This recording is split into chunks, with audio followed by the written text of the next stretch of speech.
Hello, my friends, and welcome back. This is episode 4 of our Mogadishu, Somalia scene. And of course, in the last episode, we did a lot of fancy sign paintage onto the fronts of the buildings.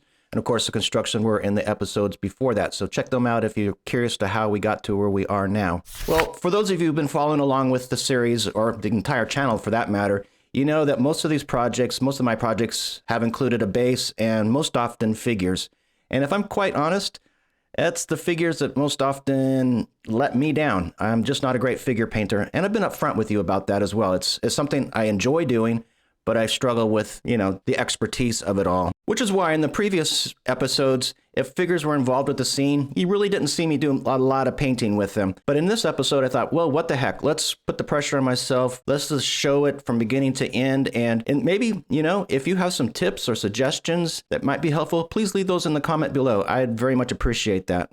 The first challenge is to find some suitable figures, African figures for this scene. And doing a lot of searching. Those are quite few and far between. What I decided to do is I ordered 2 Vietnam era figures, US figures, from Bravo 6, and then Hornet heads that have African heads. So I'll do a little bit of conversion here and see if I can get these close to what I see in some of the photographs from this era. Of course, the first thing to do is get the heads mated onto the bodies. And as with all replacement heads such as this, there's quite a bit of fiddling around when you do this. You have to get the neck length the same. We've all seen those figures where the neck is just way too long.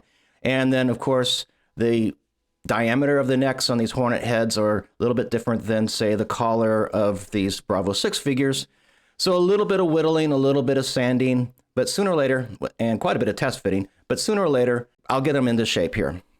But regardless of how much I try to get everything to fit up perfectly, there's always going to be little, at least in my case, there's always little seams and gaps between, especially when you add replacement heads on, and even in this case, the arms themselves, which are part of the same kit, there are some pretty significant gaps underneath the arms there. And so I use epoxy sculpt, 2-part epoxy, and I just fill those gaps with that. Pretty simple process, mix it up a little bit, kind of jam it into place using this little scalpel tool. Then I can come back a little bit later with a brush that's dampened with a little bit of water, and that just helps smooth the surface. And if need be, I can come back even again and add a few wrinkles here and there just to match up the clothing contours and things like that. The next thing I wanted to do with the epoxy sculpt is these replacement Hornet heads are bald, and I wanted to give these guys some hair.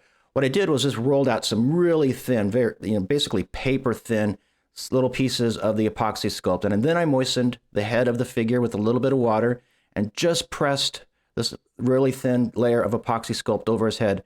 And I let that set for about, I don't know, maybe about 5 minutes or so. And that just allows the epoxy sculpt to kind of adhere to the scalp of the figure so it doesn't move around. And then once it's in place, I can add a little bit of texture. So I'm just, again, using the little dental tool here and just kind of tapping in just to give him a little bit of a texture to his hair. And I can also trim up around the edges to make it look natural. With the epoxy sculpt in place, I've got the hair done now. I've got the gaps filled. Everything looks fine. This led me to my next challenge, and that is the painting of the figures, and especially the skin tones. I've never painted a dark-skinned figure before, and so I wasn't quite sure where to start. I did some experimenting before I started with these particular figures, and every time that I would try to paint, obviously I had the skin tones incorrect because they ended up looking just like dark-skinned Caucasian sort of people, and they didn't really capture the true essence of these dark-skinned figures. As I'm pondering my color conundrum, say that 3 times fast, I hit upon this idea of why not bringing some images into Photoshop and just do a little bit of color sampling. And that's exactly what I did. And this was incredibly helpful because for the first time, rather than kind of using the images that were in my head and interpreting from the photographs, I had actual individualized color swatches in which I could either match paint colors or mix the paint colors. And this for me was incredibly helpful. In looking back on my experiments, for instance, I know now that as I started to work on the highlights, I was tending to move towards the flesh and reddish or even pinkish colors as I would do with a Caucasian type figure. As I looked at these color samples, now I could see that the highlights are reflecting back in various tones of gray or maybe a lighter brown or maybe even a mauve color. And once I had these colors figured out a little bit, then the next step was much easier. I could just go ahead and find the proper colors or make the proper color mixes to give me a palette that would work for these dark skin tone figures. You know, for me, this has always been half my struggle is just setting up the palette with the proper figures. And that doesn't matter if it's a light skin or dark skin figures or proper camouflage colors. So I am pretty sure that I'll be using this idea of bringing photographs into Photoshop and picking out colors in the future. I think it's super helpful. I found it really helpful. And then it's just time to start painting on the figures themselves. Well, like I said, this is going to be a figure painting episode. And so what I thought we would do is just follow this guy from beginning to end. And from time to time, I might insert the other figure, but just know that I'm using the same methods of painting on both figures. So what I do with this guy, I've also done with the other fellow. Now, both figures were given a primer of black and then the zenithal highlight with the airbrush with a little bit of white, just to pull out some of those highlights. And if I'm quite honest with you, I tend to destroy these highlights and shadows anyway as I'm painting, so I'm not sure in the future how much longer I'm going to be using this method. I like the black undertone, but I don't know if the white is helping me at all. I always start with the faces because I think once I nail the faces, then the rest can kind of follow. And that's, you know, quite honestly, that's what people look at when they look at your scenes and your dioramas and such. You know, does the face look good? And then everything else seems to look good because the face looks good. If you recall from some of the prior episodes, the prior projects, I started to move towards working with the midtone and then adding the shadows, then adding highlights. But I'm feeling more and more comfortable now by just starting with the darkest tones and working my way up. And that's what I've done here. The darkest tones have been added first, and I'll start adding highlights here and there. Off to the side, well, you can't see this off camera, I do have my computer sitting there, and I have those reference photographs along with the color swatches pulled up. So I'm continually looking at where the highlights might be and the colors that are on the skin tones themselves. And then, of course, in the palette, I'm either picking out the color or making some little color mixes. Well, speaking of our second fellow, here he is.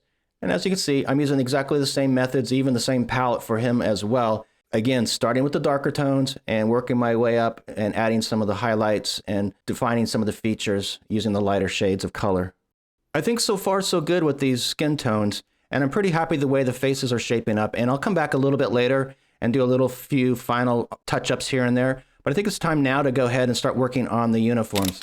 As you can see from these reference photographs, the forces use basically U.S. woodland style camouflage. And so that's what I'll be using in this for these guys as well. And I do like this last photograph here because, I don't know, just with these two guys walking down the street is going to be very reminiscent of how I'm going to set up my final scene as well. Again, I used the Photoshop color ID method that we used on the skin tones, and I've picked out some of the colors that I'll be using on the woodland camouflage. And this is why you shouldn't believe a thing I'm saying about figure painting, because I don't know anything. No, but just earlier on, I was telling you how I was going to work from dark to light, but then as soon as I get to his clothing, here I am using light to dark. But in this case, I just figured, especially because I'm working with this camouflage, it's going to be so much easier to paint these darker colors over the top of this lighter tan color than the reverse.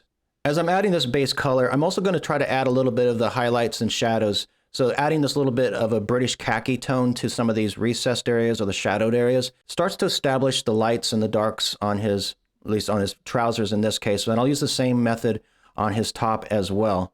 The next camouflage color is the green, and these are those characteristic blotches that are part of the woodland camouflage. And yeah, there is actually a pattern to these. If you look closely at references, you can pick those up. And I'm trying to follow that to some degree here. It's not perfect. And then once I have the initial blotches or pattern established, in certain areas, I'll add a little bit of, in this case, ivory to the green color just to make it a little bit lighter shade and bring out some of those tops of the wrinkles and areas where the sunlight is hitting it a little bit more directly.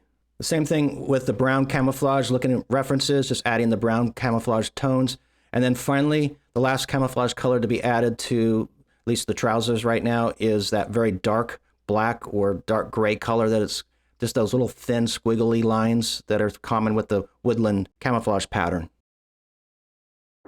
Well, let's fast forward just a little bit. And as you can see, I've worked on the top of his camouflage as well. So now he's decked out from head to toe. And really finally here, some of the latter steps on at least the uniform itself is just to start to refine some of those shadows and highlights, just making sure some of those details pop out a little bit and some of those shadows are nice and recessed and everything starts to balance out. Well, these guys are starting to get down to the final stretch. I do have a few details I need to take care of. I'm going to paint out the boots, add their weapons, a few highlights and shadows here and there. But, you know, all in all, I think we're getting pretty close. I think I'm getting pretty close. As I've said before, I'm not a figure painter, so take this information for what it's worth. Just watching me paint a figure. You know, I do dioramas and vignettes, and I've stated this before. Figures, they make the scene. They're very important. And so it's important to me that I continue to work towards becoming a better figure painter. And I just wanted to share with you in this episode where I'm at my journey through this process. And if there's something helpful here for you, great. If there's something you want to avoid because I'm totally doing the wrong thing, fantastic as well. If you have enjoyed this video and you do like this channel, I do encourage you to please hit that like and subscribe button. It does help get this channel out to more and more people. If you want to support this channel even further, I do have a Patreon page. I encourage you to check that out. The link for that is in the description below. Looking forward, I believe that the next episode will finish up this series.